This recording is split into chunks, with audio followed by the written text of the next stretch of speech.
오늘 이 시간에는 감사는 반전입니다 라는 제목으로 말씀을 전하도록 하겠습니다. 사랑하는 성도 여러분, 어느덧 11월 이 감사의 계절 앞에 우리가 서 있습니다. 시카고에 살다 보면 종종 그런 생각을 합니다.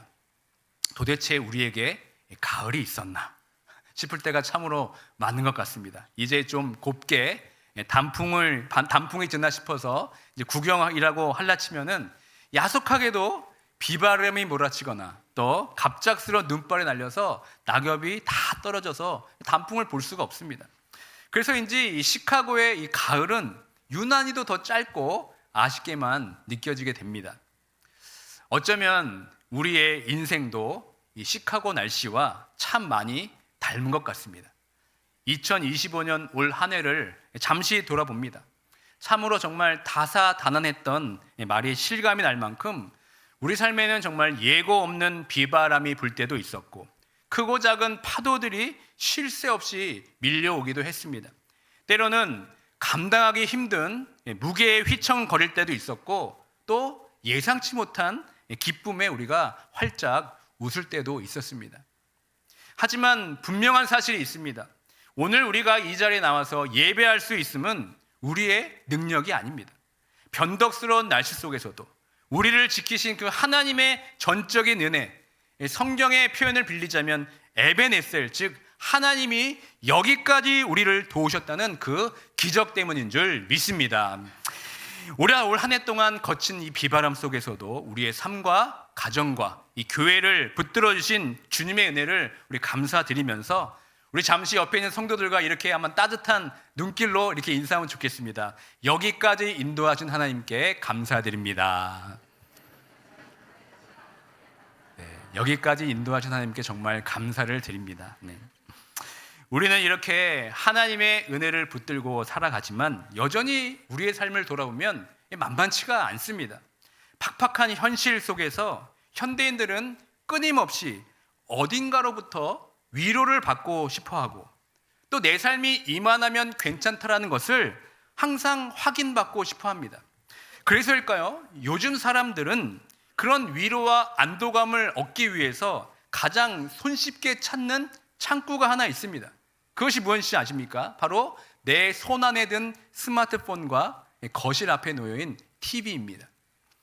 여러분, 요즘 텔레비전이나 유튜브를 켜면 어떤 프로그램에 가장 눈에 많이 가십니까? 바야흐로 지금은 예능, 관찰의 전성시대라고 말을 합니다. 그런데 여러분, 그 내용을 들여다보면 마냥 웃을 수만은 없습니다. 과거에는 어떤 연예인들의 어떤 화려한 삶을 보여주는 것이 유행이었다면 요즘은 지극히 현실적이고 때로는 고통스러운 이 가정의 민낯을 그대로 보여주는 프로그램들이 참 인기가 많이 있습니다. 육아의 실패에서 통제불능이 된 아이들, 일명 금쪽이들의 사연이나 또 대화가 단절되거나 서로에게 상처만 주는 위기의 부부들이 등장하는 이혼 예능들이 참으로 화제입니다. 방송사들은 이 시청률을 위해서 점점 더 자극적인 소재를 던집니다. 그래서 항상 새로운 소재가 바뀔 때마다 나타나는 단어가 뭔지 아십니까? 이 사연은 역대급 사연입니다. 이런 내용들로 하면서 우리를 자극합니다. 근데 여러분, 왜 사람들은 이토록 남의 고통과 갈등에 몰입하는 것일까요? 단순한 호기심 때문입니까? 아닙니다.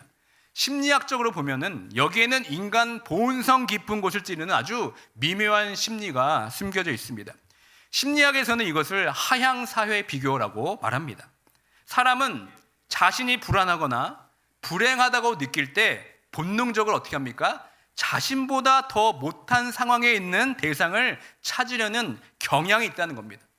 나보다 더 처참한 환경, 나보다 더 망가진 관계를 보면서 그래도 나는 저 사람보다 낫구나, 내 불행은 저기에 비하면 아무것도 아니야 라면서 스스로를 합리화하면서 이 자존감을 지키려는 일종의 심리 방어적 기제가 있다는 겁니다. 실제 이런 프로그램들이 유행하면서 많은 분들이 역설적으로 많은 위안을 얻는다고 합니다. 방송에서 통제가 안 되는 그 소위 금주의 같은 아이들을 보면서 부모님들이 이렇게 가슴을 쓸어내립니다. 야, 그래, 우리 애가 좀 게임도 좀 많이 하고 내 속은 썩여도 저 정도는 아니니까 얼마나 다행인가 하면서 내 아이들을 세상스럽게 다시 바라본다는 겁니다. 부부 사이도 마찬가지입니다. 실제로 이런 프로그램들이 유행하면서 역설적으로 가정들이 회복된다는 일이 많은 사연들이 있다고 합니다. 그래서 우리가 이혼할 정도는 아니니까 다행이다라면서 위안을 얻는 부부들이 또 참으로 많이 있다는 겁니다. 그러니까 사람들은 이런 마음들을 어떻게 표현합니까? 감사하다 이렇게 말합니다. 그러니까 내 상황이 저들보다 낫다는 사실, 다시 말해 최악은 피하고 있다는 상대적 안도감에서 오는 감사를 우리는 감사라고 말한다는 것이죠. 하지만 여러분, 이런 심리가 꼭 TV를 볼 때만 나타나는 것은 아닙니다. 알게 모르게 우리의 일상 깊숙한 곳을 들어보면 우리가 예를 들어서 병원에 입원한 친구들, 지인들을 문병하고 나오면서 어떡합니까? 아픈 것 없이 걸어 나오는 내 모습을 보면서 이렇게 얘기합니다. 아이고, 저렇게 아픈 사람도 있는데 나는 이만하니까 얼마나 감사한가. 또 경제적으로 무너져 힘들어하는 이웃의 소식을 들을 때도 마찬가지입니다. 그래도 나는 렌트비 밀리지 않고 밥 굶지 않으니까 얼마나 다행인가. 또 내 자녀가 명문대는 못 갔어도 큰 사고 없이 지내는 것만으로도 다른 집의 우환과 비교하면서 위안을 삼기도 합니다. 물론 여러분, 건강한 것, 굶지 않는 것, 또 평범한 일상 모두 다 감사한 일입니다. 하지만 여러분 그 마음의 밑바닥을 한번 이 시간 정직하게 한번 들여다보시길 바랍니다. 우리가 감사하다고 고백하는 그 감사의 뿌리가 지금 어디로부터 시작된 것입니까? 혹시 타인의 결핍이나 남보다 조금 더 가진 여유가 혹시 내 감사의 근거가 되고 있지는 않습니까? 사랑하는 성도 여러분, 냉정하게 이 시간 여러분 스스로에게 질문해 봅시다. 이것이 과연 성경이 말하는 진짜 감사입니까? 만약 그렇다면 냉정하게 말해 이것은 성경이 말하는 진짜 감사는 아닙니다. 그것은 타인의 불행을 담보로 나의 행복을 확인하려고 하는 상대적 안도감일 뿐입니다. 그리고 더 깊게 들어가면 비교 우위에서 오는 은밀한 교만일 수가 있다는 것입니다. 오늘 우리는 성경에서 바로 이 모습, 우리 내면의 부끄러운 심리를 그대로 옮겨둔 듯한 사람을 만날 수가 있습니다. 우리 다 함께 누가복음 18장 11절의 말씀을 함께 읽도록 하겠습니다.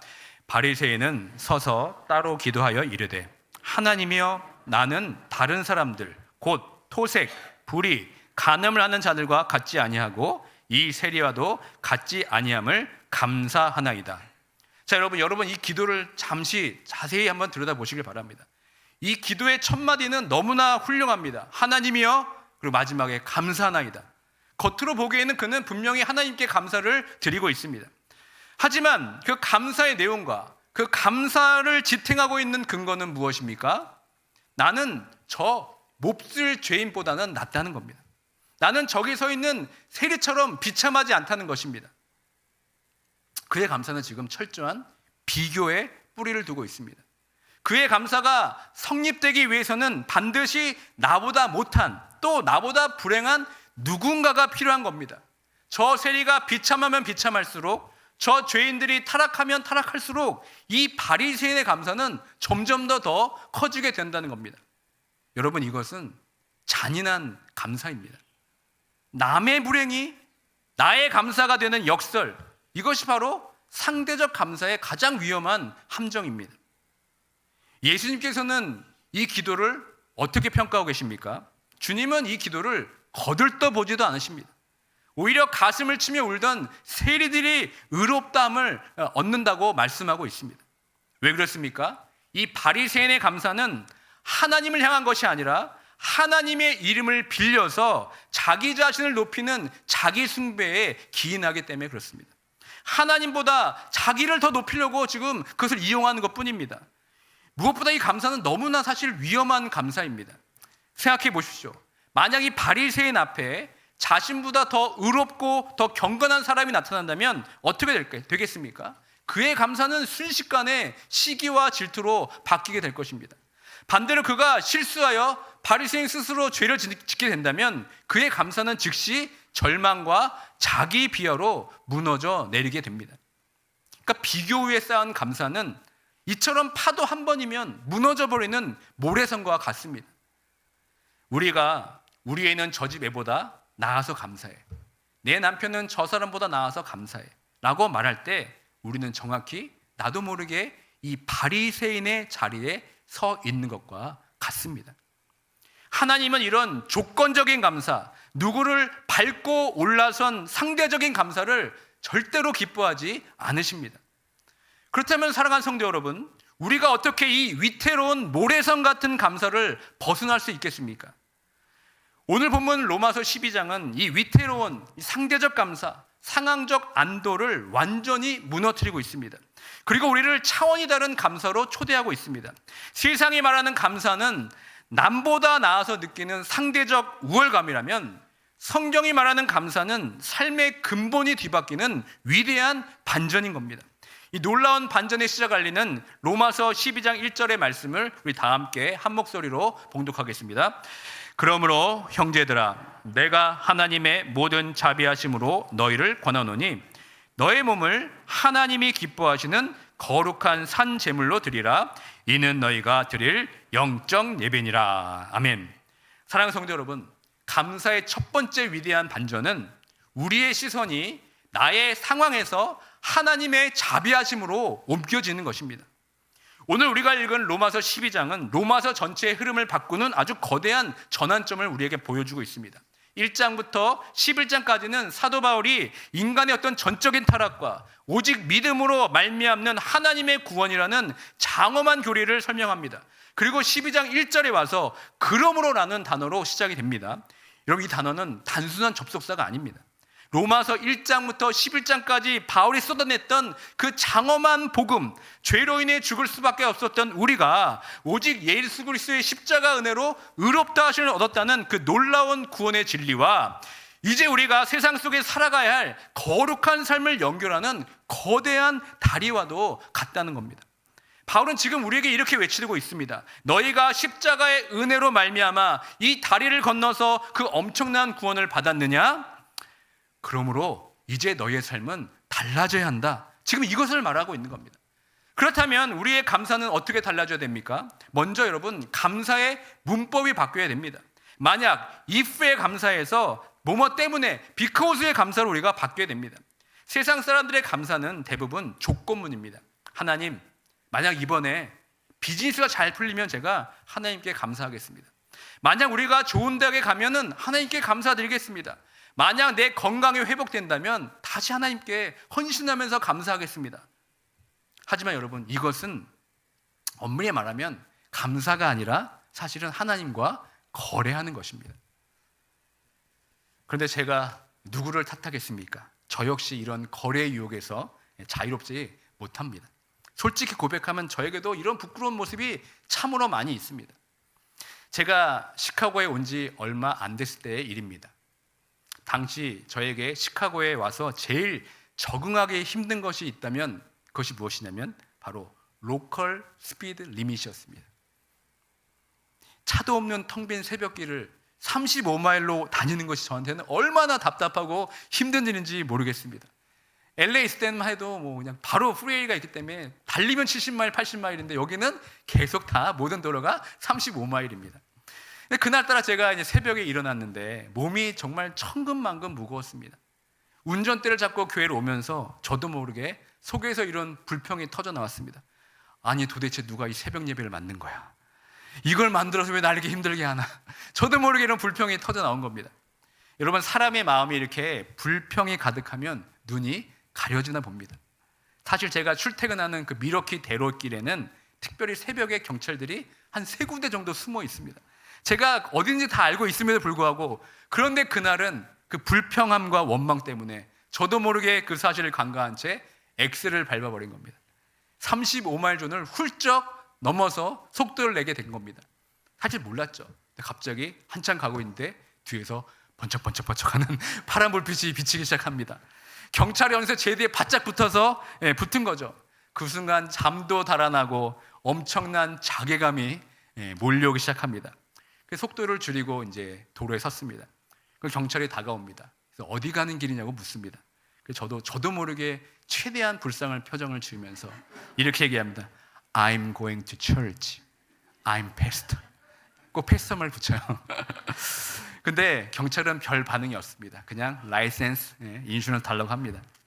그러면 저는 짧은 순간 저도 모르게 정말 시카고에 와서 가장 간절한 기도를 드렸습니다. 하나님, 이번 한 번만 티켓을 주시지 않으면 제가 새벽 예배에 절대 불평도 하지 않고 규정 속도를 잘 지키겠습니다. 나도 모르게 그 간절한 기도가 뛰쳐나왔습니다. 그랬더니 한참이 지났더니 경찰관이 다시 옵니다.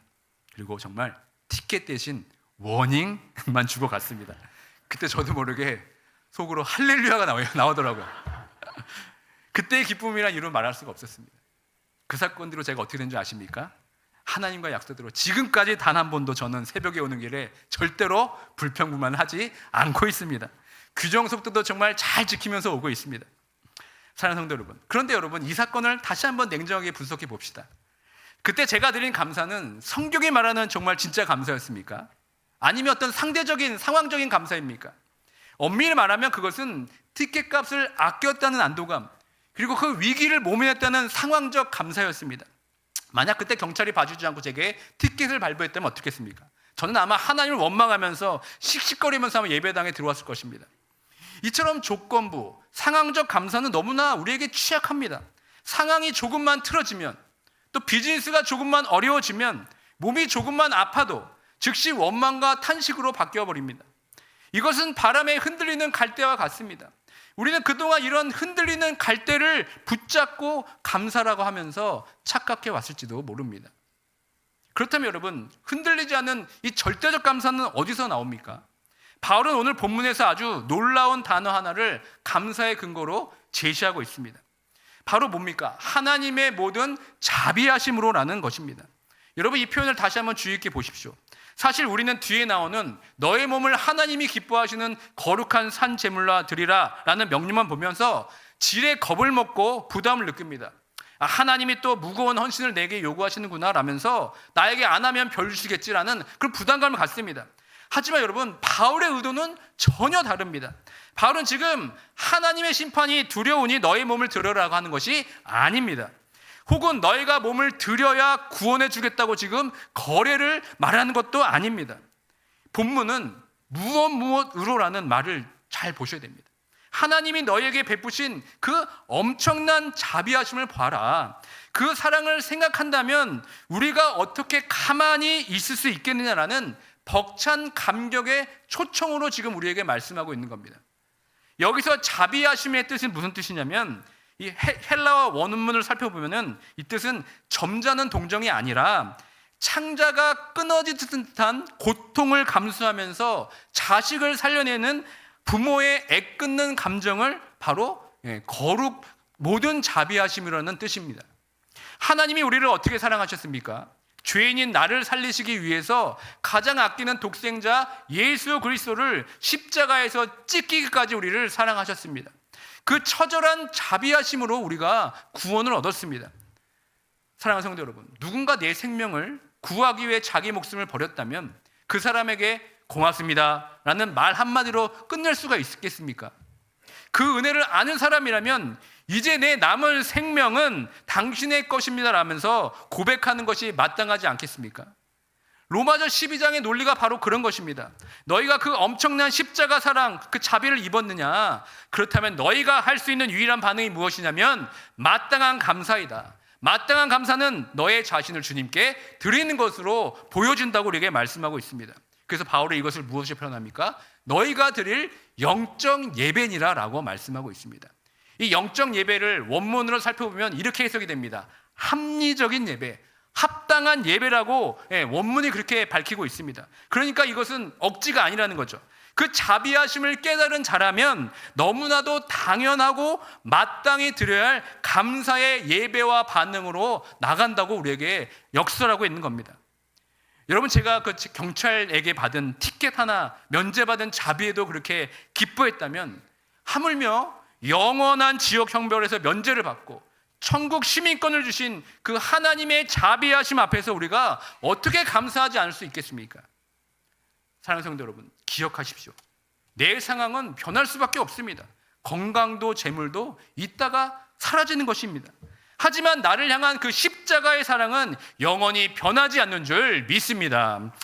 이번 추수감사절 여러분, 상황에 따라 흔들리는 갈대 같은 감사가 아니라 이 변치 않는 구원의 반석 위에 굳게 서는 저와 여러분이 되길 주님의 이름으로 축원드립니다. 하나님의 이 자비하심을 깨달은 자에게는 두 번째 놀라운 반전이 일어나는데요, 바로 이 감사의 방식이 바뀝니다. 받는 것에서가 아니라 이제는 드리는 것으로 바뀌게 됩니다. 바울은 1절에서 우리에게 이렇게 권면합니다. 너의 몸을 하나님이 기뻐하시는 거룩한 산 제물로 드리라, 이렇게 말씀하고 있습니다. 여러분이 잘 아시는 것처럼 구약 시대의 제물은 반드시 죽여야만 합니다. 양도 죽이고 소도 죽고 각을 떼고 피를 흘려야 제물이 됩니다. 그러나 신약의 구원받은 성도들에게는 어떻게 표현하고 있습니까? 살아있는 채로 산 제물로 자신을 드리라고 말씀하고 있습니다. 이건 거룩한 역설이죠. 내 심장이 뛰고 있고 내 호흡이 살아있지만 내 인생의 소유권이 더 이상 내가 아닌 하나님께 있음을 지금 고백하는 것, 여러분, 이것이 바로 온전한 산제물의 의미입니다. 여기서 우리의 감사가 완전히 뒤집히는 겁니다. 우리는 종종 감사를 내 부족한 것을 채우는 수단으로 오해합니다. 하나님, 이것도 주시고 저것도 채워주세요. 더 많이 주시면 제가 감사하겠습니다. 하지만 여러분, 이것은 아직 어린아이의 신앙에 불과합니다. 로마서 12장에 말하는 성숙한 감사의 반전은 이것입니다. 하나님, 이미 주신 하나님의 자비하심이 되기는 너무나 큽니다. 더 하나님께 받을 것도 없습니다. 받은 은혜가 너무 커서 이제 내 남은 생명과 내 몸을 주님께 드리겠습니다. 그러니까 달라고 떼쓰는 욕심이 아니라 이제는 나를 통째로 드리는 헌신으로 바뀌는 것. 그래서 받아서 기쁜 것이 아니라 나를 들여서 기쁜 이 영적 예배의 단계로 나아가는 것. 여러분, 이것이 바로 저와 여러분이 도달해야 할 감사의 위대한 반전인 줄 믿습니다. 이 감사의 반전을 성경에서 가장 극적으로 보여준 사람이 있습니다. 바로 구약의 하박국 선지자입니다. 그는 바벨론 침공이라는 민족적 절망 앞에서 상황을 뛰어넘는 절대적 감사가 무엇인지 우리에게 보여주고 있습니다. 다 함께 하박국 3장 17절과 18절의 말씀을 함께 읽겠습니다.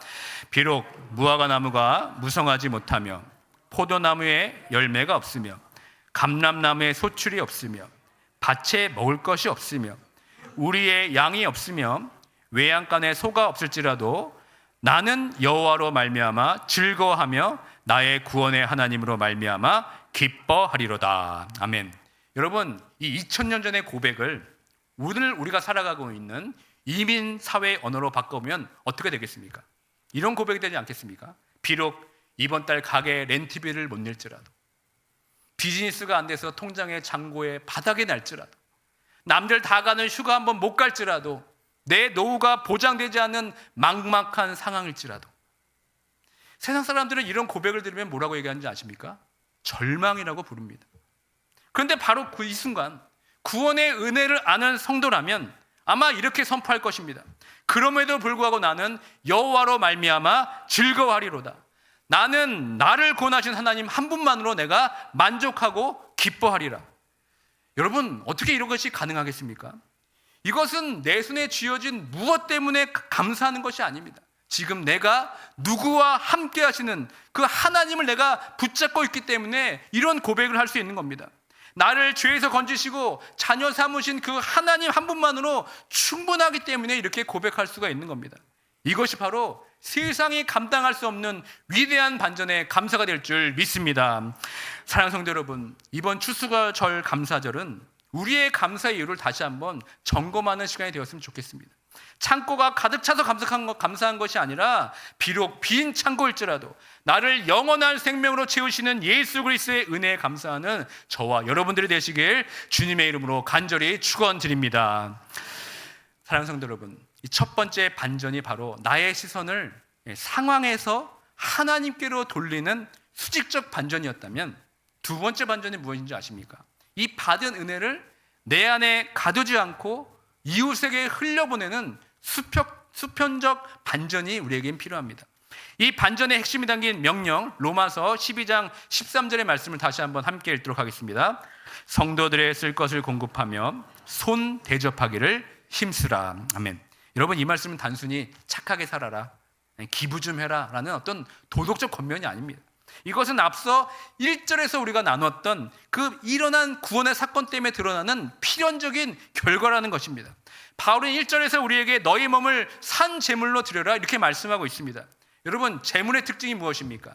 제물에게는 소유권이 없습니다.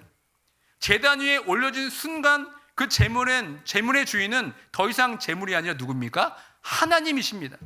그러므로 1절에서 하나님께 자기 자신을 드린 성도는 13절에 와서 자연스럽게 이런 고백을 할 수밖에 없습니다.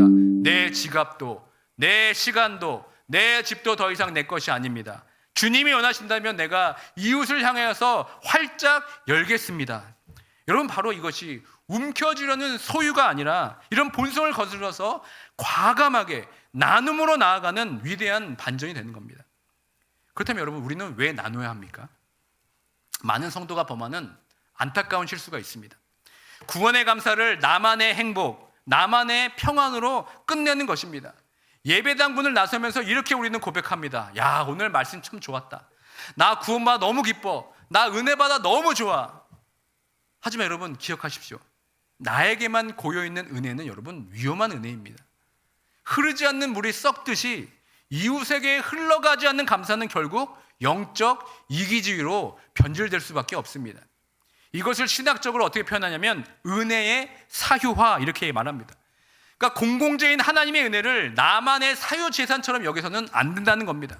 하지만 하나님께서 우리에게 은혜를 부어주신 이유는 우리를 그 은혜의 종착역이 아니라 축복이 흘러가는 삶의 통로로 삼으셨다는 사실입니다.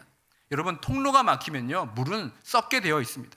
우리의 감사가 썩지 않고 생명력이 넘치기 위해서는 반드시 우리가 받은 은혜와 사랑이 이웃에게로 흘러가야 한다는 점입니다. 우리가 믿고 따르는 장로교의 표준 문서인 웨스트민스터 신앙 고백서는 이 부분을 아주 명쾌하게 정리하고 있습니다. 26장 성도의 교제에 펴면 이렇게 성도의 삶을 정의하고 있습니다. 함께 읽겠습니다.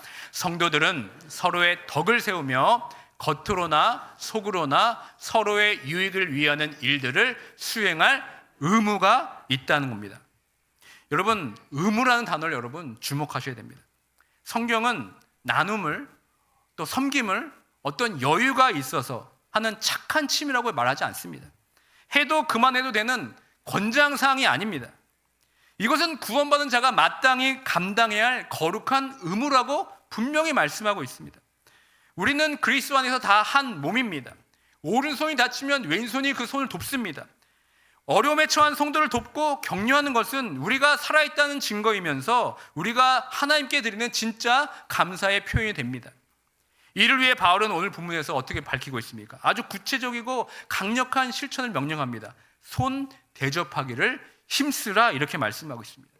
여기서 힘쓰라라는 헬라어 단어는 사냥꾼이 먹잇감을 쫓듯 숨을 헐떡거리면서 전력 질주하는 모습을 뜻합니다. 그러니까 다시 말해서 시간 남을 때 대접하라, 여유 생기면 섬기라는 말씀이 아닙니다. 내 삶의 스케줄에서 이 섬김을 최우선으로 삼으라는 뜻입니다. 사랑하는 성도 여러분, 우리 이민 사회를 한번 정직하게 들여다보시길 바랍니다. 겉으로는 다들 잘 사는 것 같고 아무 문제 없어 보입니다. 하지만 그 속을 들여다보면 지독한 외로움과 단절 속에서 남몰래 신음하는 사람들이 얼마나 많은지 모릅니다. 바쁜 이민 생활 속에서 우리 서로의 관계는 점점 얇아지고 있고 정은 점점 더 메말라 가고 있습니다. 이때 우리에게 필요한 감사의 반전이 무엇이겠습니까? 말로만 사랑합니다가 아닙니다. 말로만 사랑한다는 립서비스가 되면 안 됩니다.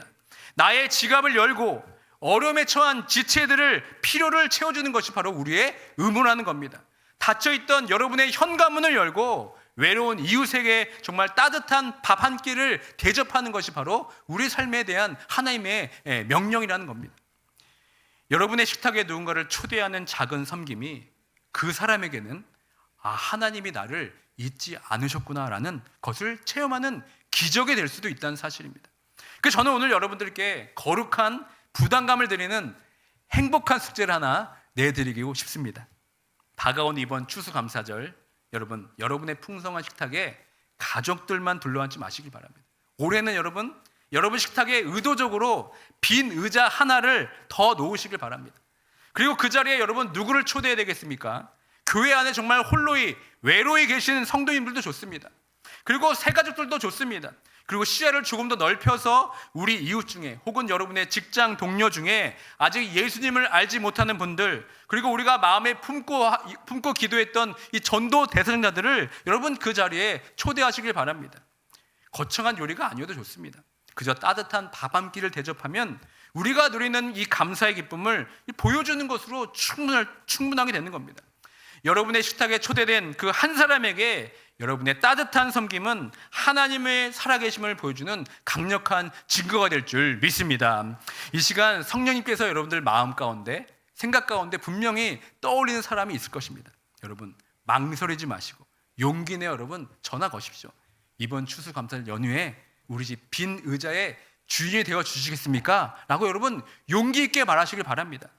여러분 이 작은 초대가 한 영혼을 주님께로 인도하는 기적의 시작이 될 줄 믿습니다. 말씀을 맺습니다. 사랑하는 성도 여러분, 오늘 우리는 분명히 확인했습니다. 성경이 말하는 진짜 감사는 단순히 어떤 상황에 대한 반응이 아니라는 겁니다. 감사는 우리의 삶을 송두리째로 뒤집는 위대한 반전입니다. 이제 예배당 문을 나서는 여러분들에게는 남은 것이 딱 두 가지 실천뿐입니다. 첫째, 여러분의 시선을 바꾸시길 바랍니다. 흔들리는 상황 속에서 이제는 눈을 들어 영원히 변치 않는 십자가의 자비하심을 바라보시기 바랍니다. 조건 때문에 감사하지 말고 구원받았기 때문에 감사하는 절대적인 감사로 우리의 시선을 바꾸는 모두가 되길 주님의 이름으로 축원드립니다. 두 번째는 여러분 방향을 바꾸시길 바랍니다. 감사를 나만의 창고에 가두지 마시길 바랍니다. 이번 추수감사절 그 감사를 머릿속에 그냥 명사로 남겨두지 마시고 이제는 이웃을 향해 손을 펴는 동사로 여러분의 삶을 증명하시길 바랍니다. 여러분의 식탁에 놓일 빈 의자를 채우는 그 용기가 바로 하나님이 기다리시는 기적의 시작인 줄 믿습니다. 세상이 알 수도 또 흉내낼 수 없는 놀라운 감사의 반전이 이번 추수감사절 여러분의 삶과 가정과 그리고 그 식탁 위에 가득하기를 주님의 이름으로 축원드립니다.